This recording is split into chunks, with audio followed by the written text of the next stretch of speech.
ஹல்லேலூயா. ஆண்டவருடைய வல்ல நாமம் மகிமைப்படட்டும். இந்த 21வது நாள் 21வது நாள் தேவ சமூகத்தில் நம்ம அமர்ந்திருக்கிறோம். பல காரியங்களை ஆவியானவர் நமக்கு கற்றுக் கொடுத்து வழிநடத்தி கொண்டு வருகிறார். ஆவியானவரே நம்மளை நடத்துகிறார். அவர் இந்த காத்திருப்பு ஜெபத்தை எப்படி நடத்தணும், எப்படி நம்ம கொண்டு போகணும் அப்படிங்கிறத முழுவதும் ஆவியானவருடைய கட்டுப்பாட்டுகளை கொடுத்து நம்ம ஆராதிக்கிறோம், ஜெபம் பண்ணுகிறோம், வேதத்தை தியானிக்கிறோம். அல்லேலூயா. அதனால தேவன் விரும்புகிற காரியம். அதனால நீங்க எல்லா விதத்திலையும் தேவனோடு கூட இணைந்து பரிசுத்த ஆவியானுடைய துணையோடு கூட நம்ம செயல்படுகிற போது நிச்சயமாகவே இந்த நாட்களை எல்லாம் நம்ம பிரயோஜனப்படுத்திக் கொள்ளலாம். ஆமென். அதனால எழுப்புதலுக்காக அதிகமாக ஜெபம் பண்ணுங்க. நம்ம இந்த மாதிரியான சூழ்நிலை எல்லாரும் ஆண்டவருடைய பிள்ளைகளா இருந்தா எவ்வளவு சந்தோஷமா இருக்கும். ஆமேனா? சந்தோஷம் இருக்கா இல்லையா? ஆமாம். எல்லாரும் உங்கள் கம்பெனியில் நுழைஞ்ச உடனே பெர்க்மான் ஐயாவுடைய பாட்டு தான் அங்கே ஓடிட்டு இருந்தால் உங்களுக்கு எப்படி இருக்கும்? எல்லா வீடுகளுக்கு போகிற போது அங்கே ஆண்டோடைய பிள்ளைகளை பிரைஸ்ல வாங்க பிரதர், வாங்க சிஸ்டர்னு சொல்லி எல்லாரும் அப்படி கூப்பிடுறவங்களா இருந்துச்சுன்னா எப்படி இருக்கும்? டாஸ்மார்க் இல்லாத ஒரு தமிழ்நாடு, அல்லேலூயா. ஆமாம், பாவம் இல்லாத ஒரு தமிழ்நாடு. இதெல்லாம் வாஞ்சை, இதுக்கெல்லாம் நிறைய பிரயாசப்பட்டிருக்கிறோம். அதனால நிச்சயமா இந்த எழுப்புதலை ஆண்டவர் கொடுப்பார். அல்லேலூயா. அதனால இதற்காக நீங்க தொடர்ந்து நீங்க ஜெபம் பண்ணுங்க, வாஞ்சிங்க, விருங்க, பிரயாசப்படுங்க. நிச்சயமாய் ஆண்டவர் இந்த காரியத்தை செய்வார். அல்லேலூயா.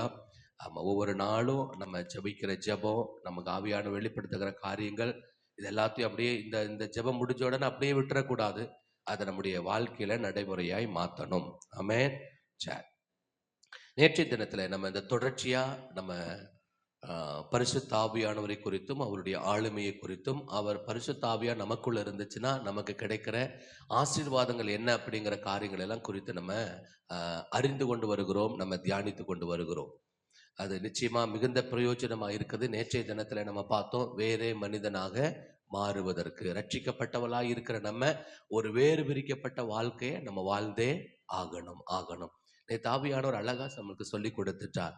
ஏன் ரட்சிக்கப்பட்டதுக்கு பிற்பாடும் ஒரு குறைவுள்ள ஒரு வாழ்க்கையை நம்ம வாழ்றோம் அப்படின்னு சொன்னா, நம்ம ரட்சிக்கப்பட்டோம், ஆனா மனுஷன் என்ன செய்யல?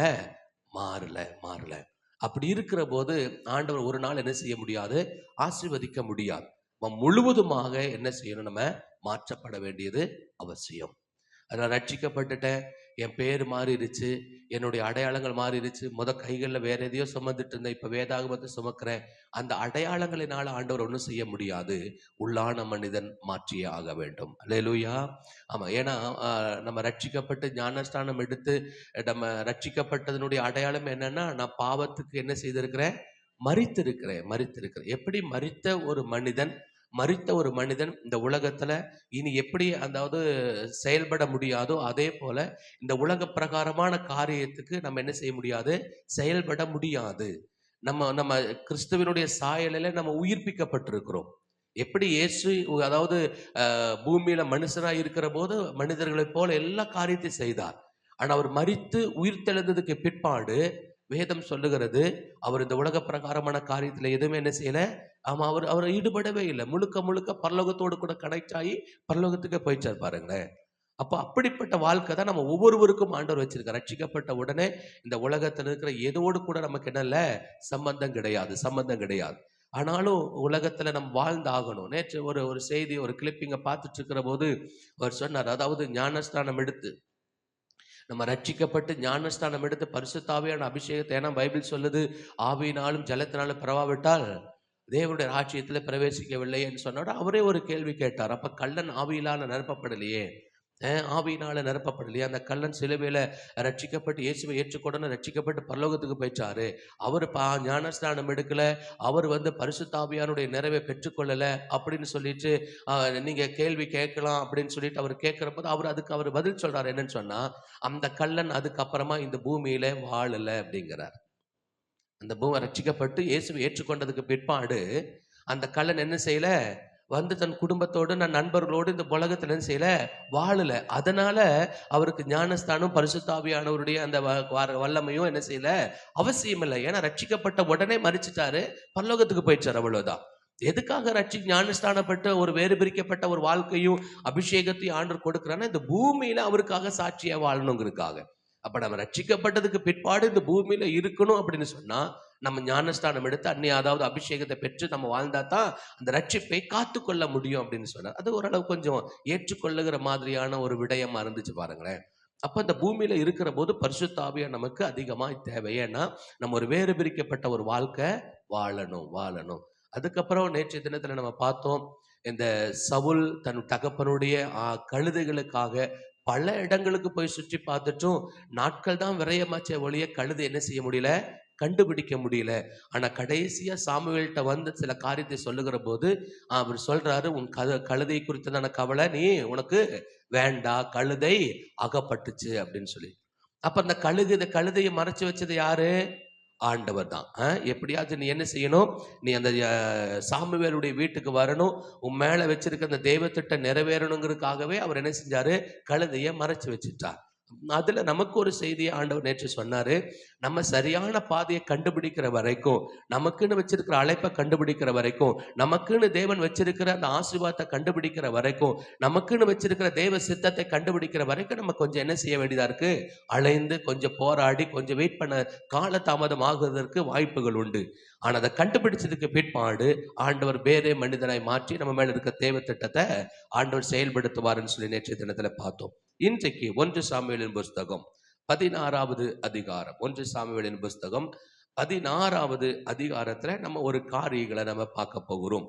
ஏன்னா பரிசுத்த ஆவியானவர் நமக்குள்ள இருக்கிற போது, பரிசுத்த ஆவியானுடைய நிறைவு நம்ம காத்துக்கொள்ளுகிற போது நமக்கு என்ன ஆசீர்வாதங்கள் கிடைக்கும், இந்த பரிசுத்தவான்கள் எப்படி வாழ்ந்தாங்க, பரிசுத்த ஆவியானுடைய நிறைவுல எப்படி வாழ்ந்தாங்க அப்படிங்கிறத பழைய ஏற்பாட்டிலிருந்து நம்ம ரெகுலர், அதாவது நம்ம வரிசையாக நம்ம பார்த்து கொண்டு வருகிறோம். இந்த நாளிலும் கூட 1 சாமுவேல் 16வது அதிகாரத்துல 14வது வசனத்தை வாசிக்கலாம். கர்த்தருடைய ஆவி சவுலை விட்டு நீங்கினார். கர்த்தரால் வரவிடப்பட்ட ஒரு பொல்லாத ஆவி அவனை கலங்க பண்ணி கொண்டிருந்தது. இங்க சவுலை குறித்து சொல்லப்படுகிறது. கர்த்தருடைய ஆவி சவுலை விட்டு நீங்கினார். கர்த்தரால வரவிடப்பட்ட ஒரு பொல்லாத ஆவி அவனை கலங்க பண்ணி கொண்டிருக்கிறது. அப்ப இந்த பரிசுத்த ஆவியானவர் எதற்கு? நமக்கு நம்மளை பாதுகாப்பதற்காக. அல்லேலூயா. நம்மளை நான் காமிக்கிறேன். அந்த பொல்லாத ஆவி வந்ததுக்கு அப்புறமா சவுளுடைய வாழ்க்கையில என்னென்னமெல்லாம் நடந்துச்சு அப்படிங்கிறத நேற்றைய தினத்துல தியானிக்க வைத்தார் ஆவியானவர். ஏன்னா நம்ம சாதாரணமா நினைக்கிறோம், நம்ம அதாவது ஆவியானவருடைய அந்த துணையை, ஆவியானுடைய ஹெல்ப்பை நம்ம அவ்வளவாக என்ன செய்யறது இல்லைன்னா அதை வாஞ்சிக்கிறது இல்லை, அதை முக்கியத்துவப்படுத்துகிறது இல்லை. ஆனா பைபிள் சொல்லுது, இந்த சவுல் மேல அபிஷேகம் இருந்தது, ஆவியானவர் இருந்தாரு. அப்படி இருக்கிற போதுதான் தகுதி இல்லாத சவுல் ஆண்டவர் என்ன செய்யறாரு, ராஜாவாக ஏற்படுத்துகிறார். ஆனா ஒரு காலகட்டத்துல பல காரியத்தை அந்த சவுல் செய்யாததுனால பைபிள் சொல்லுது, அந்த சவுல் மேல இருக்கிற அந்த ஆவியானவர் என்ன செஞ்சிட்டாரு, விலகிட்டார். விலகின உடனே ஒரு பொல்லாத ஆவி அந்த சவுளை பிடித்தது அப்படின்னு எழுதப்பட்டிருக்கிறது. அப்ப ஆவியானவர் இருக்கிற வரைக்கும் பொல்லாத ஆவிக்கு என்ன இல்லை, அவர்கிட்ட இடம் இல்லை. அப்ப இந்த ஆவியானவர் எதற்கு? நம்மளை தவறான பொல்லாத வல்லமைகள் நம்மளை மேற்கொள்ளாமல் இருப்பதற்கு இந்த ஆவியானவர் நமக்கு முக்கியமாக இருக்கிறார். ஒரு பெரிய பாதுகாப்பு. இந்த ஆவியானவர் நமக்குள்ள இருக்கிற போதுதான், ஆவியானவரோடு கூட நம்ம டிராவல் பண்ணுகிற போதுதான் எல்லாமே நம்முடைய வாழ்க்கையில சரியா நேர்த்தியா அழகா ஆண்டவர் நடத்துகிறார். பைபிள் சொல்லுகிறது, ஆவியானவர் விலகிட்டாரு, பொல்லாத ஆவி உள்ள வந்துச்சு. இப்போ இந்த பொல்லாத ஆவி உள்ள வந்ததுக்கு பிற்பாடு என்ன நடந்துச்சுங்கிறதா நம்ம இன்னைக்கு தியானிக்க போகிறோம். ஏன்னா இது அது யோபு, அதுக்குண்டான ஒரு பெரிய ஒரு எடுத்துக்காட்டு யார் அப்படின்னு சொன்னா யோபுனுடைய வாழ்க்கை தான். அந்த ஆவி, அதாவது ஆண்டவர்கிட்ட போய் பர்மிஷன் கேட்கிறாரு, ஆண்டவர் கொஞ்சம் பர்மிஷன் கொடுக்கிற, ரைட் நீ பாருப்பா அப்படின்னு சொன்ன உடனே ஒரே நாளில் முதல்ல அந்த காரியத்தை சொல்லுவான். ஒரு காரியத்தை சொல்லிட்டு இருப்பான், இப்படி ஆடு மாடுகள் எல்லாம் கண்மலையினால பேஞ்சு எல்லாம் ஓட்டிட்டு போயிட்டாங்க, கல்தையர் ஓட்டிட்டு போயிட்டாங்கன்னு சொல்லிட்டு ஒரு காரியத்தை சொல்லிட்டு இருக்கிறப்ப சொல்லி முடிக்கிறதுக்குள்ள என்ன வருவான், இன்னொரு ஆளு வருவான். மாடுகள் எல்லாம் வேலைக்காரர்கள் மறிச்சு போயிட்டாங்க, விளைநிலங்கள் எல்லாம் போயிருச்சு, உன்னுடைய பிள்ளைகள் எல்லாம் மறித்து போயிட்டாங்கன்னு சொல்லிட்டு இதை சொல்லி முடிக்கிறதுக்குள்ள இன்னொருவன் சொல்லிட்டு வந்துட்டான். இப்போ ஒரே நாளில் அவருடைய வாழ்க்கையை பார்த்தீங்கன்னா, நீங்க யோபுனுடைய புஸ்தகத்தை எடுத்துக்கொள்ளாமே. யோபுனுடைய புஸ்தகத்துல அது எவ்வளவுக்கு எவ்வளவு மேன்மையா வாழ்ந்தார், எவ்வளவுக்கு எவ்வளவு அந்த ஜனங்களை ஒரு மதிப்பு மிக்கவர்களாய் வாழ்ந்தார் அப்படிங்கிற காரியங்களை எல்லாம் அந்த யோபு வாழ்ந்துட்டு இருந்தாரு.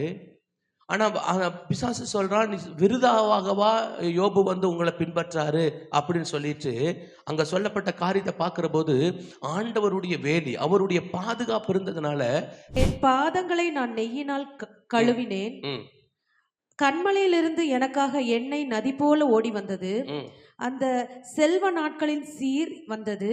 ம், இப்போதிருந்தால் நலமாயிருக்கும். ம், நான் பட்டண வீதியால் வாசலுக்குள் புறப்பட்டு போய் ம், வீதியில் என் ஆசனத்தை போடும்போது ம், வாலிபர் என்னை கண்டு ஒளித்துக் கொள்வார்கள். ம், முதியோர் எழுந்திருந்து நிற்பார்கள். ம், பிரபுக்கள் பேசுகிறதை நிறுத்தி ம், கையினால் தங்கள் வாயை பொத்திக் கொள்வார்கள். ம், பெரியோரின் சத்தம் அடக்கி ம், அவர்கள் நாக்கு அவர்கள் மேல் வாயோடே ஒட்டிக்கொள்ளும். ம். என்னை கேட்ட காது என்னை பாக்கியவான் என்றது. போதும். அங்க என்ன சொல்லப்படுகிறதுனா, இவ்வளவு பெரிய ஒரு மேன்மையா வாழ்ந்த அந்த யோபுவனுடைய வாழ்க்கையில இந்த பொல்லாத ஆவி வந்ததுக்கு பிற்பாடு அவருடைய வாழ்க்கையே தலைகீழா மாறிடுச்சு பாருங்களேன். அல்லேலூயா.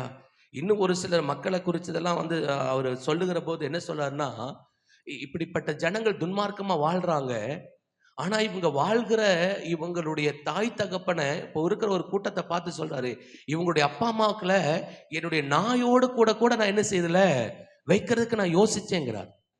என் நாய் அளவுல தான் அவங்களை எல்லாம் நான் மதிச்சிட்டு இருந்தேன். ஆனா இப்போ அவர்கள் எனக்கு விரோதமா எழும்பி என்னை தூசணமா பேசுறாங்க, என்னைய பரியாசம் பண்றாங்க அப்படிங்கிறாங்க. இன்னும் அவங்களுடைய காரியங்கள் எல்லாத்தையும் குறித்து போகிற போது பார்த்தீங்க அப்படின்னு சொன்னா 30வது அதிகாரத்துல 1வது வசனத்திலிருந்து வாசிக்கலாமே. இந்த பொல்லாத ஆவி வந்துச்சுன்னா ஒரு மனிதனுடைய வாழ்க்கை எப்படி மாற்றும் அப்படிங்கறத பார்க்கலாம். இப்போதோ ம், என்னிலும் இளவயதானவர்கள் ம், என்னை பரியாசம் பண்ணுகிறார்கள். ம், இவர்களுடைய பிதாக்களை ம், நான் என் மந்தையை காக்கும் நாய்களோடே வைக்கவும் கூட வெட்கப்பட்டிருப்பேன். ம், விருதா பிரியத்தினாலே ம், பலனற்று ம், போன அவர்கள் கைகளினால் ம், எனக்கு என்ன உதவி இருந்தது? ம். குறைச்சலினாலும் அந்த ஜனங்கள் எப்படி பசியினாலும் வாழ்ந்தாங்க அப்படிங்கிறது அங்க சொல்லப்படுகிறது. குறைச்சலினாலும் ம், பசியினாலும் ம், அவர்கள் வாடி ம், வெகுநாளாய் பாலும் வெறுமையுமான அந்த அந்தரங்க வெளிக்கு ஓடி போய் ம், செடிகளுக்குள் இருக்கிற ம், தளைகளை பிடுங்குவார்கள். ம், காட்டு பூண்டுகளின் கிழங்குகள் அவர்களுக்கு ஆகாரமாய் இருந்தது. ம், அவர்கள் மனுஷரின் நடுவிலிருந்து துரத்தப்பட்டார்கள். ம், கள்ளனை துரத்துகிறது போல் ம், கள்ளன் என்று அவர்களை துரத்தி விட்டார்கள். ம், அவர்கள் பள்ளத்தாக்குகளின் வெடிப்புகளிலும் ம், பூமியின் கெபிகளிலும் கண்மலைகளிலும் போய் குடியிருந்தார்கள். ம், செடிகளுக்குள்ளிருந்து கதறி ம், காஞ்சொரிகளின் கீழ் ஒதுங்கினார்கள். ம், அவர்கள் மூடரின் மக்களும் ம், நீசரின் பிள்ளைகளும் ம். தேசத்திலிருந்து துரத்துண்டவர்களுமாய் இருந்தார்கள். இப்படிப்பட்ட ஒரு கூட்டம், அதாவது எந்த விதத்திலையும் ஒரு ஒரு மேன்மை இல்லாம ஒரு ஆசீர்வாதம் இல்லாம புறக்கணிக்கப்பட்ட அதாவது அவங்கள துரத்துவாங்களா ஜனங்கள். திருடன் திருடன் சொல்லிட்டு அவங்கள துரத்துவாங்களாம். அப்படிப்பட்ட வாழ்ந்திருக்கிற அந்த ஜனங்கள் இந்த பொல்லாத ஆவி அதாவது யோபுனுடைய வாழ்க்கையில இடைப்பட்டதுக்கு பிற்பாடு 9வது வசனம் சொல்ல, ஆனாலும் இப்போது நான் அவர்களுக்கு பாட்டும் பழமொழியுமானேன் அப்படிங்கிறார். எவ்வளவு வேதனையா இருக்குன்னு கொஞ்சம் சிந்திச்சு பாக்குறீங்களா? இந்த பொல்லாத ஆவி வருது, பொல்லாத ஆவி விடப்பட்ட ஆவி இந்த சவுலுக்குள்ள வந்துச்சு அப்படின்னு சொன்னா இது வந்துச்சு என்ன ஆகுது அப்படிங்கிறத நம்ம பார்த்துட்டு இருக்கிறோம். இவ்வளவு மேன்மையா வாழ்றார், இவ்வளவு ஐஸ்வர்யமான வாழ், இவ்வளவு கனமுள்ளவரா அவர் வாழ்கிற போது இந்த ஆவி அதாவது அந்த பிசாசு அந்த யோபுவனுடைய வாழ்க்கையில உள்ள வந்த உடனே அவனுடைய சூழ்நிலை, அதாவது கோபுரத்தில் இருக்கிறவனை குப்பையில கொண்டு வந்து வச்சது மாதிரி வீதியில கொண்டு வந்து எல்லாருக்கும் பாட்டும் பழமொழிமையா மாறிடுச்சு. நான் அதை தியானிச்சுட்டு இருக்கிற போது ஏன் பிசாசு இவ்வளவு தீவிரமா செயல்படுறான்? யோபு அவ்வளவு அருமையா அவ்வளவு மேன்மையா வாழ்ந்தவர் தானே. ஒவ்வொரு நாளும் ஒவ்வொரு காரியத்தை செஞ்சிருக்கலாம்ல. கொஞ்ச நாள் அவன் ஆடு மாடுகள் எல்லாம் போகட்டும், கொஞ்ச நாள் அவனுடைய வேலைக்காரர்கள் போகட்டும், கொஞ்ச நாள் அவனுடைய விளைச்சல்கள் போகட்டும், அதுக்கு பிற்பாடு அவனுடைய பிள்ளைகள் போகட்டும், இப்படி பண்ணிருக்கலாம்ல. ஆண்டவர் அனுமதி கொடுத்த ஒரே நாள்ல இது எல்லாவற்றையும் இழந்து போக பண்ணதனுடைய ரகசியம் என்ன அப்படிங்கிற காரியத்தை சொல்லுகிற போதுதான் எனக்குள்ள அந்த காரியங்கள். ஏன்னா நம்முடைய ஆண்டவர் எப்படிப்பட்டவர்னா இரக்கத்துல ஐஸ்வர்யம் உள்ளவர், இரக்கத்தில் ஐஸ்வர்யம் உள்ளவர். அவர் மன்னிக்க தயைப்படுத்தவர். நீங்க யோனா தீர்க்கதரிசியை பார்த்தீங்க அப்படின்னு சொன்னா, யோனா ஏன் அதாவது அந்த சூர செடியை போய் அதாவது இந்த நினிவேவுக்கு போகாம தர்சீசுக்கு ஏன் போனாரு? இவர் சொல்லுவாரு அழிப்பேன்னு சொல்லுவாரு, ஆனா என்ன செய்ய மாட்டாரு, அழிக்க மாட்டார். நீங்க யோனா 4வது அதிகாரத்துல அவர் அப்படியே பேசி இருக்கிறார். இதற்காகத்தான் ஆண்டவரே நான் முன்னமே என்ன செய்யறேன், என் நாட்டில் இருக்கிற போது நான் சொன்னேன், நான் நினிவேவுக்கு போக மாட்டேன், நான் தர்சீசுக்கு போயிருவேன், நீங்க சொல்லுவீங்க, அதுக்கப்புறம் நான் போய் அங்க போய் சொல்லுவேன். ஆனா நீ என்ன செய்ய மாட்டாங்க, ஜனங்கள் எல்லாம் அழுகிற போது, ஜனங்கள் மனு திரும்புகிற போது அதை நீங்க செய்யாம விட்டுருவீங்க அப்படிங்கிற காரியத்தை வந்து என்ன செய்வார்னா யோபு ஆண்டவர்கிட்ட பேசுவார். கடும் கோபம் கொண்டாண்டு இருக்குது. யோபு யாரு மேல? தேவன் மேல கடும் கோபம் கொண்டாராம்.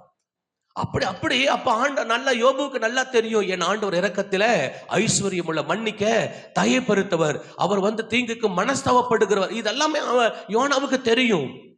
இது யோனாவுக்கு தெரிந்த காட்டிலும் பிசாசுக்கு நல்லாவே தெரியும் பாருங்களேன். அல்லேலூயா. அதனாலதான் எங்க இந்த வாய்ப்பு கிடைச்சா இந்த வாய்ப்புகளை நம்ம சரியா பயன்படுத்திடணும் அப்படின்னு சொல்லிட்டு ஒரே நாள்ல இல்ல யோபு வந்து கஷ்டப்படுறத பார்த்து ஆண்டவர் மனம் திரும்பிடுவாரு, இல்ல வேண்டான்னு சொல்லிட்டு நிறுத்திடுவாரு, ஏதாவது விதத்தில் ஆண்டவர் ஸ்டாப் பண்ணிடுவாருன்னு சொல்லிட்டு அந்த பிசாசு தெரிந்திருந்ததுனாலதான் ஒரே நாளில் அவனை ஒண்ணுமில்லாம பண்ணிடுறாரு பாருங்க. கிடைச்ச வாய்ப்பு அவ்வளவு தீவிரமா அவன் செயல்படுறான். அப்ப இப்படிப்பட்ட இந்த பொல்லாத ஆவி உள்ள வருவதற்கு யார் தடை பண்ணி வச்சிருக்கிறாருன்னா நம்முடைய பரிசுத்த ஆவியானவர். அல்லேலூயா. நம்ம இன்னைக்கு சமாதானமா சந்தோஷமா வாழ்ந்துட்டு இருக்கிறதுக்கு காரணம் என்ன அப்படின்னா, நமக்குள்ள இருக்கிற ஆவியானவர் நம்மளை பாதுகாத்து கொண்டிருக்கிறார். அல்லேலூயா.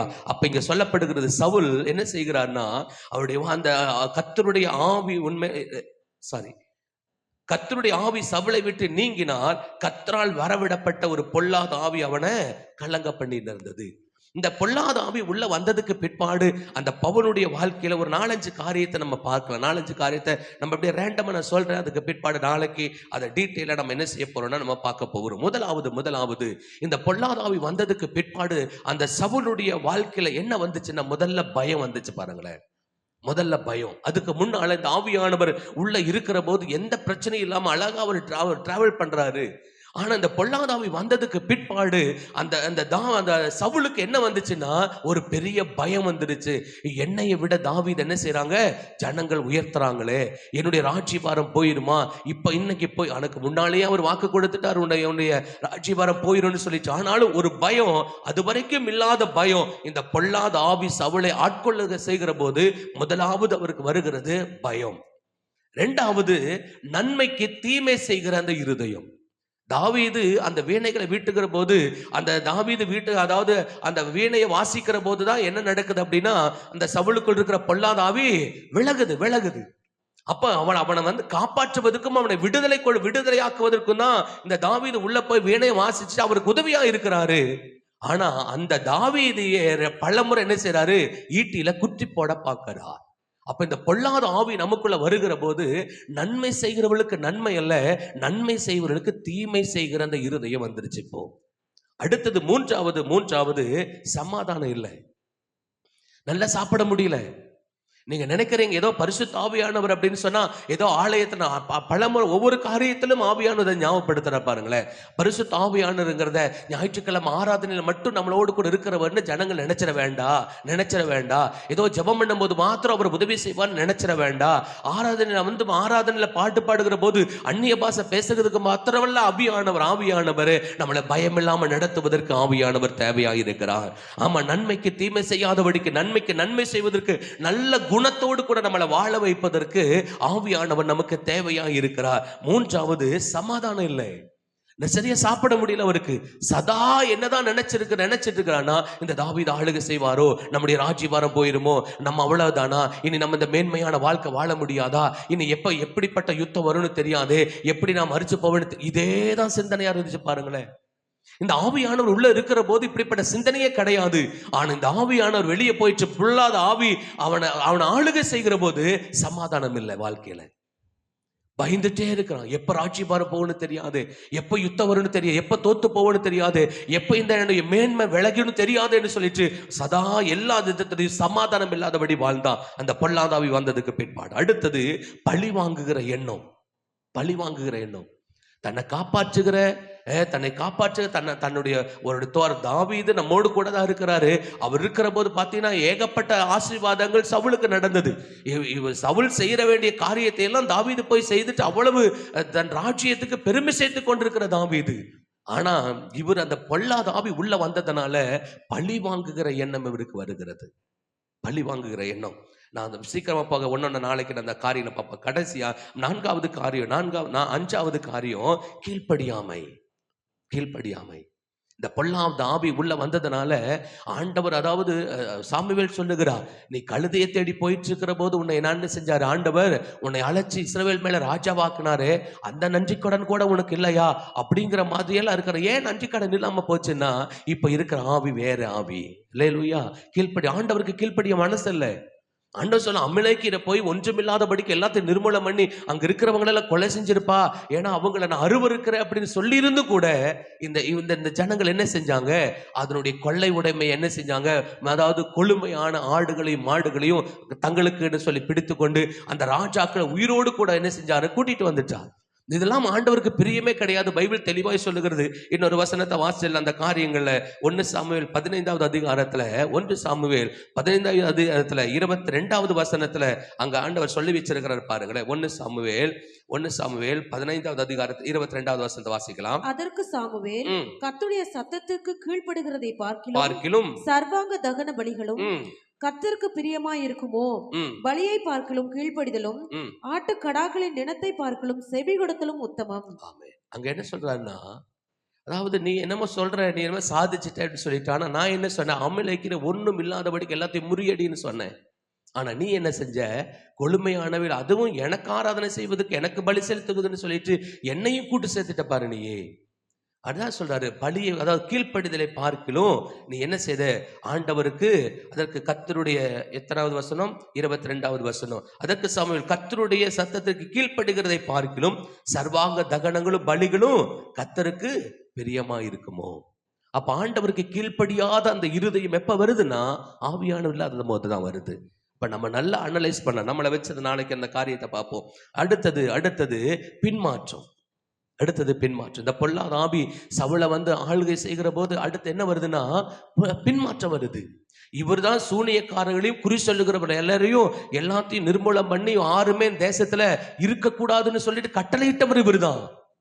ஆனா இப்ப அந்த பொல்லாத ஆவி உள்ள வந்ததுக்கு அப்புறம் எது வேண்டான்னு சொன்னாரோ அப்படிப்பட்ட அந்த குறி சொல்லுவது, குறி கேட்பதற்கு சவுலே வேஷம் மாறி போகிற காரியமா இருந்தது. அல்லேலூயா. அப்ப நல்லா புரிந்து கொள்ளுங்க, இந்த பரிசுத்த ஆவியானவர் நமக்கு இருக்கிற போது நம்முடைய வாழ்க்கையில ஒரு பெரிய பாதுகாப்பு. என்ன பாதுகாப்பு அப்படின்னு சொன்னா, ஒரு பயமில்லாத ஒரு வாழ்க்கை, நீதியான ஒரு வாழ்க்கை, நன்மை செய்தவளுக்கு தீமை அல்ல, நன்மை செய்தவளுக்கு அவளுக்கு நன்மை செய்த ஒரு நீதியான வாழ்க்கை, சமாதானமான ஒரு வாழ்க்கை.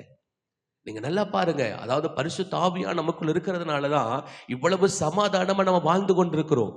உலகத்தில் இருக்கிறவங்களை காட்டிலும் நமக்கு சமாதானம் அதிகமா இருக்குதுங்க. ஆமா, அதாவது அவங்க வசதியில பெருசா இருக்கலாம், வீடுகள்லயும் சொத்துக்கள்லையும் அவங்க வேணும்னா எந்த எல்லா விதத்திலும் உயர்ந்திருக்கலாம். ஆனா நமக்கு சமாதானம் இருக்கிறது. அல்லேலூயா. வீட்டுல ஒண்ணுமே கிடையாது, எதுவுமே இருந்தாலும் சமாதானமா, ரைட், ஓகே, போதும் அப்படிங்கிற அந்த சமாதானம் நமக்கு இருக்கு இல்லையா, அதெல்லாம் ஆவியானவர் மூலமா நமக்கு கிடைக்கிறது. அடுத்தது பழி வாங்குகிற எண்ணம் இல்லை, கர்த்தருக்கு கீழ்ப்படுகிறோம், பின்மாற்றம் அடையாதபடி இருக்கிற இப்படிப்பட்ட சூழ்நிலையெல்லாம் பரிசுத்த ஆவியானவரால நமக்கு கிடைக்கிறது. ஆனா இன்னைக்கு ஏன் பயப்படுறோம், ஏன் பழி வாங்குற எண்ணம், ஏன் கீழ்ப்படியில, ஏன் அடிக்கடி பின்மாற்ற போகிறோம் அப்படின்னு சொன்னா, உடனே நம்ம அனலைஸ் பண்ணி பார்க்கணும்.